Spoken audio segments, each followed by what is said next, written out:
നമ്മളുടെ ഹൃദയത്തിൻ്റെ ആരോഗ്യം മികച്ചതാക്കി നിർത്താനും കുറേ വർഷങ്ങൾ ഹൃദയ സംബന്ധമായിട്ടുള്ള രോഗങ്ങൾ വരാതിരിക്കാൻ നമ്മൾ കഴിക്കേണ്ട ഭക്ഷണം ഏതൊക്കെയാണ്? ഹായ്, ഞാൻ ഡോക്ടർ പ്രസൂൺ. ഇന്നത്തെ വീഡിയോ വേൾഡ് ഹാർട്ട് ഡേ സ്പെഷ്യലാണ്. നിങ്ങൾ പലതരത്തിലുള്ള ഡയറ്റിനെ കുറിച്ച് കേട്ടിട്ടുണ്ടാവും. പക്ഷേ ഇന്നത്തെ വീഡിയോയിൽ എനിക്ക് പറയാനുള്ളത് ഹാർട്ടിന് പറ്റിയിട്ടുള്ള 3 ഡയറ്റിനെ കുറിച്ചാണ്.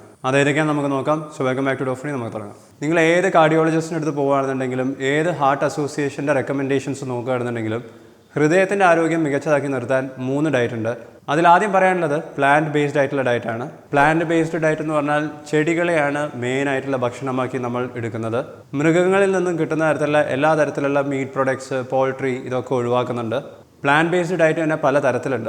വീഗൻ അല്ലെങ്കിൽ വെജിറ്റേറിയൻ എന്ന് പറഞ്ഞാൽ അവർ വെറും പ്ലാന്റ് ബേസ്ഡ് പ്രൊഡക്ട്സ് മാത്രമേ കഴിക്കുകയുള്ളൂ. ആനിമൽ ബേസ്ഡ് ആയിട്ടുള്ള ഡയറി പ്രൊഡക്ട്സോ പോൾട്രിയോ ഒന്നും ഉപയോഗിക്കില്ല. ഇനി ലാക്ടോ വെജിറ്റേറിയൻസ് എന്ന് പറഞ്ഞാൽ അവർ പ്ലാന്റ് ബേസ്ഡ് ഫുഡും ഉണ്ടാകും, അതിൻ്റെ കൂടെ ഡയറി പ്രൊഡക്ട്സും കഴിക്കും. ലാക്ടോ ഓവോ വെജിറ്റേറിയൻസ് ഉണ്ട്, ഇവർ ഡയറി പ്രൊഡക്ട്സും കഴിക്കും, അതിനോടൊപ്പം എഗ്ഗും കഴിക്കും. ഡയറി പ്രൊഡക്ട്സ് എന്ന് പറഞ്ഞാൽ പാൽ ഉൽപ്പന്നങ്ങളാണ്. മറ്റൊരു കാറ്റഗറിയാണ് പെസ്കോ വെജിറ്റേറിയൻസ്, ഇവർ ഫിഷും കഴിക്കും, അതിൻ്റെ കൂടെ പ്ലാന്റ് ബേസ്ഡ് ഫുഡും ഉണ്ടാവും. മറ്റൊരു കാറ്റഗറി പെസ്കിറ്റേറിയൻസ് ആണ്, ഇവർ ഫിഷും കഴിക്കും, ഡയറി പ്രൊഡക്ട്സും കഴിക്കും, മുട്ടയും കഴിക്കും. ഇപ്പം ഞാൻ പറഞ്ഞ different types of plant based ഡയറ്റും എല്ലാത്തിലും എത്ര വെജിറ്റബിൾസ് കഴിക്കുന്നുണ്ട്, ഫ്രൂട്ട്സ് കഴിക്കുന്നുണ്ടെന്നുള്ള കാര്യം അധികം ആൾക്കാരും ശ്രദ്ധിക്കും. പക്ഷേ ഇതിൽ ശ്രദ്ധിക്കാതെ വിട്ടുപോകുന്നത് ധാന്യങ്ങൾ എത്ര കൂടുതൽ കഴിക്കുന്നു, ഫാറ്റ് എത്ര അടങ്ങിയിട്ടുണ്ട്, സോഡിയത്തിൻ്റെ കണ്ടന്റ് എത്ര അടങ്ങിയിട്ടുണ്ട്, ഇത് അധികം ആൾക്കാരും നോക്കാറില്ല. ആവശ്യത്തിലും കൂടുതൽ ധാന്യങ്ങൾ കഴിക്കുകയാണെന്നുണ്ടെങ്കിൽ, ഫാറ്റ് കണ്ടന്റ് കൂടുതലാണെന്നുണ്ടെങ്കിൽ, അതേപോലെ തന്നെ സോഡിയം കണ്ടന്റ് കൂടുതലുള്ള പ്ലാന്റ് ബേസ്ഡ് ഡയറ്റ് ആണ് നിങ്ങൾ ഫോളോ ചെയ്യുന്നതെങ്കിൽ പ്ലാന്റ് ബേസ്ഡ് ഡയറ്റിനെ കൊണ്ട് കിട്ടുന്ന ബെനിഫിറ്റ്സ് നിങ്ങൾക്ക് ഇല്ലാതെ പോവുകയാണ് ചെയ്യുന്നത്. പല സ്റ്റഡീസിലും പറയുന്നത് ഇത്തരത്തിലുള്ള ഡയറ്റ് ഫോളോ ചെയ്യുന്നത് അൺഹെൽത്തിയാണ്, ഏകദേശം ആനിമൽ ബേസ്ഡ് ഡയറ്റ് ഫോളോ ചെയ്യുന്നത് പോലെ തന്നെയാണെന്നാണ് പറയുന്നത്. അതായത് ഹൃദയ സംബന്ധമായിട്ടുള്ള രോഗങ്ങൾ വരാനുള്ള റിസ്ക് അൺഹെൽത്തി ആയിട്ടുള്ള പ്ലാന്റ് ബേസ്ഡ് ഡയറ്റിലും ആനിമൽ ബേസ്ഡ് ഡയറ്റിലും ഏകദേശം ഒരേപോലെയാണ്. ഇനി നിങ്ങൾ കഴിക്കുന്ന പ്ലാന്റ് ബേസ്ഡ് ഡയറ്റ് ഹെൽത്തി ആക്കണമെന്നുണ്ടെങ്കിൽ ഹോൾ ഗ്രെയിൻസ് അതിൽ ഇൻക്ലൂഡ് ചെയ്യുക, ലെഗ്യൂംസ് അല്ലെങ്കിൽ പരിപ്പ് വർഗ്ഗങ്ങൾ വേണം, ഫ്രൂട്ട്സും വെജിറ്റബിൾസും നല്ല രീതിയിൽ അടങ്ങണം, അത് ഫ്രൈ ചെയ്തിട്ടല്ല, നട്ട്സും സീഡ്സും ഉൾപ്പെടുത്തണം. ഇതിൻ്റെ കൂടെ ഡയറി പ്രൊഡക്ട്സോ മുട്ടയോ ആവാവുന്നതാണ്, പക്ഷെ അത് ലോ ക്വാണ്ടിറ്റിയിലായിരിക്കണം. ഇങ്ങനത്തെ ഒരു ഹെൽത്തി പ്ലാന്റ് ബേസ്ഡ് ഡയറ്റ് ആണെന്നുണ്ടെങ്കിൽ അതിൽ നിന്നും കിട്ടുന്ന എനർജി കണ്ടൻറ്റും കുറവായിരിക്കും, പക്ഷേ ഫൈബറിൻ്റെ അളവ് കൂടുതലായിരിക്കും, ഫാറ്റ് കുറവായിരിക്കും, പ്രത്യേകിച്ചും സാച്ചുറേറ്റഡ് ഫാറ്റ് കുറവായിരിക്കും. പലതരത്തിലുള്ള ബെനിഫിറ്റ്സ് ഉണ്ടെന്നാണ് പറയുന്നത്. ഇൻസുലിൻ റെസിസ്റ്റൻസ് കുറയ്ക്കാൻ സാധിക്കും, ഡൈജഷൻ കുറച്ചും കൂടി എളുപ്പം നടക്കും, ഗ്യാസ്ട്രിക് മോട്ടിലിറ്റി കുറച്ചും കൂടി കൃത്യമായിട്ട് നടക്കുന്നതുകൊണ്ട് തന്നെ നിങ്ങളുടെ വിശപ്പ് പെട്ടെന്ന് മാറും ചെയ്യും. പ്ലാന്റ് ബേസ്ഡ് ഡയറ്റിൽ ഫൈബർ കണ്ടന്റ് കൂടുതലായതുകൊണ്ട് തന്നെ കൊളസ്ട്രോളിൻ്റെ ലെവലും കുറച്ച് നിർത്താൻ സാധിക്കുന്നതാണ്. ഇത്തരത്തിൽ ഹെൽത്തി ആയിട്ടുള്ള പ്ലാന്റ് ബേസ്ഡ് ഡയറ്റ് കഴിക്കുന്നവർക്ക് പ്രോസസ്ഡ് ഭക്ഷണം കഴിക്കുന്നതിൻ്റെ അളവും കുറവായിരിക്കും. അതുകൊണ്ട് തന്നെ അവരുടെ ശരീരത്തിൽ കിട്ടുന്ന പ്രിസർവേറ്റീവ്സിൻ്റെ അളവ് കുറവായിരിക്കും, സോഡിയം കണ്ടൻറ്റിൻ്റെ അളവ് കുറവായിരിക്കും. അതുകൊണ്ട് ബ്ലഡ് പ്രഷർ കുറച്ച് നിർത്താൻ സാധിക്കും. രക്തക്കുഴലിൻ്റെ ഉള്ളിലുള്ള എൻഡോത്തീലിയൽ ലൈനിങ് അതെല്ലാ സമയത്തും സ്മൂത്ത് ആക്കിയിട്ടും ഹെൽത്തി ആയിട്ടും നിലനിർത്താൻ സാധിക്കും. അതുകൊണ്ട് തന്നെ എതെറോസ്ക്ലെറോസിസും ഹാർട്ട് അറ്റാക്ക് പോലത്തെ കണ്ടീഷൻസ് വരുന്നതും പ്രിവെൻറ്റ് ചെയ്യാൻ സാധിക്കുന്നതാണ് പല സ്റ്റഡീസിലും കണ്ടുപിടിച്ചിട്ടുള്ളത്. ഹൃദയത്തിൻ്റെ മികച്ച ആരോഗ്യത്തിന് പറ്റിയ രണ്ടാമത്തെ ഡയറ്റാണ് ഡാഷ് ഡയറ്റ് എന്ന് പറയുന്നത്. ഡാഷ് എന്ന് പറയുന്നത് ഒരു ഷോർട്ട് ഫോം ആണ്. ഇതിൻ്റെ full form dietary approach to stop hypertension എന്നാണ്. ഹൈപ്പർ ടെൻഷൻ എന്ന് പറഞ്ഞാൽ നമുക്ക് എല്ലാവർക്കും അറിയാം, ഹൈ ബ്ലഡ് പ്രഷറിന് വേണ്ടിയിട്ടായിരുന്നു. 1997 national heart lung and blood ഇൻസ്റ്റിറ്റ്യൂട്ടാണ് ഡാഷ് ഡയറ്റ് പ്രസിദ്ധീകരിച്ചത്. പക്ഷേ ഇത് മെയിൻലി ഹൈ ബ്ലഡ് പ്രഷർ കുറച്ച് നിർത്താൻ വേണ്ടിയിട്ടായിരുന്നു. പിന്നീടാണ് ഹൈ ബ്ലഡ് പ്രഷർ കുറച്ച് നിർത്തുന്നതിനനുസരിച്ച് തന്നെ ഹൃദയ സംബന്ധമായിട്ടുള്ള രോഗങ്ങളും കുറയ്ക്കാൻ പറ്റുന്നുള്ളത് മനസ്സിലാക്കിയത്. ഡാഷ് ഡയറ്റിൽ ഫ്രൂട്ട്സും വെജിറ്റബിൾസും നല്ല രീതിയിൽ അടങ്ങിയിട്ടുണ്ട്. ഡയറി പ്രൊഡക്ട്സ് ഇൻക്ലൂഡ് ചെയ്യുന്നുണ്ട്, പക്ഷേ ഫാറ്റ് കുറവുള്ള തരത്തിലുള്ള ഡയറി പ്രൊഡക്ട്സ് ആണ്. അതായത് നിങ്ങൾ പാൽ വാങ്ങിക്കുകയാണെന്നുണ്ടെങ്കിൽ അതിൽ ഫാറ്റിൻ്റെ പെർസെൻറ്റേജ് കുറവുള്ള തരത്തിലുള്ള പാൽ ഉപയോഗിക്കുകയാണെങ്കിൽ നിങ്ങൾക്കും ഡാഷ് ഡയറ്റ് ഫോളോ ചെയ്യാം. ബട്ടറും ചീസും പോലത്തെ ഉൽപ്പന്നങ്ങളൊന്നും ഡാഷ് ഡയറ്റിൽ പറ്റില്ല, കാരണം അതിൽ ഫാറ്റ് കൂടുതലാണ്. ഹോൾ ഗ്രെയിൻസ് നിർബന്ധമായിട്ട് ആഡ് ചെയ്യണം, പോൾട്രി ആഡ് ചെയ്യാം. പോൾട്രി എന്ന് പറഞ്ഞാൽ എഗ്ഗും ചിക്കനും ഒക്കെ നിങ്ങൾക്ക് ആഡ് ചെയ്യാം. പിന്നെ ഡാഷ് ഡയറ്റിൽ അടങ്ങിയിരിക്കുന്നത് ഫിഷും നട്ട്സും സീഡ്സും ആണ്. ഡാഷ് ഡയറ്റിൽ അവോയ്ഡ് ചെയ്യേണ്ടത് ഫാറ്റ് കണ്ടന്റ് കൂടുതൽ നിൽക്കുന്ന തരത്തിലുള്ള മീറ്റ് പ്രൊഡക്ട്സ് ആണ്. അതായത് റെഡ് മീറ്റ്. റെഡ് മീറ്റിൻ്റെ ഉദാഹരണമാണ് ബീഫ്, മട്ടൺ, പോർക്ക്. ഇത്തരത്തിലുള്ള മീറ്റൊന്നും ഡാഷ് ഡയറ്റിൽ പറ്റില്ല. സ്വീറ്റ്സ് പറ്റില്ല, അതായത് ബേക്കറി പ്രൊഡക്ട്സ് ഒഴിവാക്കേണ്ടി വരും. ഷുഗർ സ്വീറ്റൻഡ് ആയിട്ടുള്ള ബിവറേജസ് പറ്റില്ല. അതേപോലെ തന്നെ ഫാറ്റ് കണ്ടന്റ് കൂടുതലുള്ള ഡയറി പ്രൊഡക്ട്സും പറ്റില്ല. ഡാഷ് ഡയറ്റിൻ്റെ മറ്റൊരു പ്രത്യേകത എന്ന് പറഞ്ഞാൽ ഒരു ദിവസം കഴിക്കുന്ന സോൾട്ടിൻ്റെ, അതായത് ഉപ്പിൻ്റെ അളവ് പരമാവധി 2300 മില്ലിഗ്രാം ആക്കി കുറച്ചിട്ടുണ്ട്. അതായത് 2.3 ഗ്രാം. ഉപ്പിൻ്റെ അളവ് കുറയ്ക്കുന്നതിനനുസരിച്ച് തന്നെ ബ്ലഡ് പ്രഷറും കുറച്ച് നിർത്താൻ സാധിക്കും. പക്ഷേ അധികം ആൾക്കാർ ഇത് ശ്രദ്ധിക്കാറില്ല. പുറത്തുനിന്ന് വാങ്ങിക്കുന്ന ഭക്ഷണം കഴിക്കുമ്പോഴാണ് കൂടുതൽ ഉപ്പ് നമ്മളുടെ ശരീരത്തിലേക്ക് എത്തുന്നത്. നമ്മളുടെ നാട്ടിൽ അധികം ആൾക്കാർ ഒരു ദിവസം കഴിക്കുന്ന ഉപ്പിൻ്റെ അളവെന്ന് പറഞ്ഞാൽ 10 ഗ്രാമിലും കൂടുതലാണ്. ഡാഷ് ഡയറ്റ് ഫോളോ ചെയ്യണമെന്നുണ്ടെങ്കിൽ അത് നിങ്ങൾ 2.5 ഗ്രാമിൻ്റെ താഴേക്ക് കൊണ്ടുവരും. ഇനി ഡാഷ് ഡയറ്റ് കൊണ്ട് ബ്ലഡ് പ്രഷർ മാത്രമല്ല കുറയുന്നത്, LDL കൊളസ്ട്രോൾ കുറയുന്നുണ്ട്, ടോട്ടൽ കൊളസ്ട്രോളും കുറയുന്നുണ്ട്. ഡാഷ് ഡയറ്റ് ഫോളോ ചെയ്യുകയാണെന്നുണ്ടെങ്കിൽ സിസ്റ്റോളിക് ബ്ലഡ് പ്രഷർ, അതായത് മുകളിൽ എഴുതുന്ന ബ്ലഡ് പ്രഷറിൻ്റെ വാല്യൂ 6 മില്ലിമീറ്റർ ആയിട്ട് കുറയ്ക്കാൻ സാധിക്കും.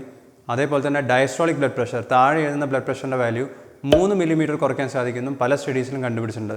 ചില തരത്തിലുള്ള ബ്ലഡ് പ്രഷറിൻ്റെ മരുന്ന് കഴിച്ചാൽ പോലും ഇത്രയും റിഡക്ഷൻ ഉണ്ടാവാറില്ല അധികം ആൾക്കാർക്കും. ഇത് മാത്രമല്ല, ഡാഷ് ഡയറ്റ് ഫോളോ ചെയ്യുന്നവർക്ക് LDL കൊളസ്ട്രോൾ കുറഞ്ഞിട്ടുള്ളത് 11 മില്ലിഗ്രാമാണ് ആവറേജ് പറയുന്നത്. ബ്ലഡ് പ്രഷർ മാത്രമല്ല ഡാഷ് ഡയറ്റിന് കുറയ്ക്കാൻ സാധിക്കുന്നത്, പ്രമേഹം വരുന്നതിൻ്റെ റിസ്ക് കുറയ്ക്കാം, ഹാർട്ട് അറ്റാക്ക് വരുന്നത് കുറയ്ക്കാൻ സാധിക്കും, ഹാർട്ട് ഫെയിലിയർ കുറയ്ക്കാൻ സാധിക്കും, എത്തറോസ്ക്ലിറോസിസ് ഉണ്ടാവുന്നത് കുറയ്ക്കാൻ സാധിക്കും. അങ്ങനെ പലതരത്തിലുള്ള ബെനിഫിറ്റ്സ് ആണ് ഡാഷ് ഡയറ്റിനുള്ളത്. ഹാർട്ടിൻ്റെ ആരോഗ്യം മികച്ചതാക്കി നിർത്താൻ പറ്റിയ മൂന്നാമത്തെ മികച്ച diet Mediterranean ഡയറ്റാണ്.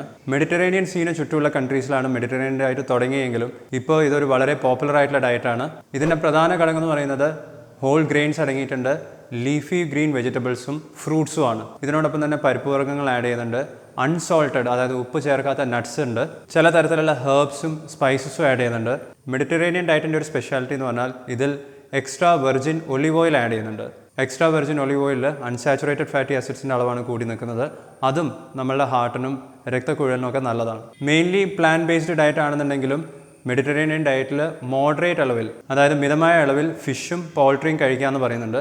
Moderate alcohol കൺസംഷനും Mediterranean ഡയറ്റിൽ പറയുന്നുണ്ട്, പക്ഷെ അത് മെയിൻലി വൈനാണ്. മെഡിറ്ററേനിയൻ ഡയറ്റിൽ റെസ്ട്രിക്റ്റ് ചെയ്യുന്നത് റെഡ് മീറ്റും സ്വീറ്റ്സും ആണ്, അതായത് മധുരമുള്ള പലഹാരങ്ങൾ. ഹാർട്ടിന് ഇഷ്ടമല്ലാത്ത തരത്തിലുള്ള എല്ലാ ഭക്ഷണവും മെഡിറ്ററേനിയൻ ഡയറ്റിൽ ഇൻക്ലൂഡ് ചെയ്യുന്നില്ല, അതായത് സാച്ചുറേറ്റഡ് ഫാറ്റും റെഡ് മീറ്റും റിഫൈൻഡ് അല്ലെങ്കിൽ പ്രോസസ്സ് ചെയ്തിട്ടുള്ള ഭക്ഷണം, ഇത്തരത്തിലുള്ള ഭക്ഷണമൊന്നും ഇല്ലാത്തതുകൊണ്ട് തന്നെ ഹൃദയത്തിൻ്റെ ആരോഗ്യം മികച്ച ലെവലിൽ മെയിൻറ്റെയിൻ ചെയ്യാൻ സാധിക്കും. ഞാൻ ആദ്യം പറഞ്ഞ 2 ഡയറ്റിൽ നിന്നും മെഡിറ്ററേനിയൻ ഡയറ്റിനെ വ്യത്യാസപ്പെടുത്തുന്നത് ഇതിൽ ആഡ് ചെയ്യുന്ന എക്സ്ട്രാ വെർജിൻ ഒലിവ് ഓയിലാണ്.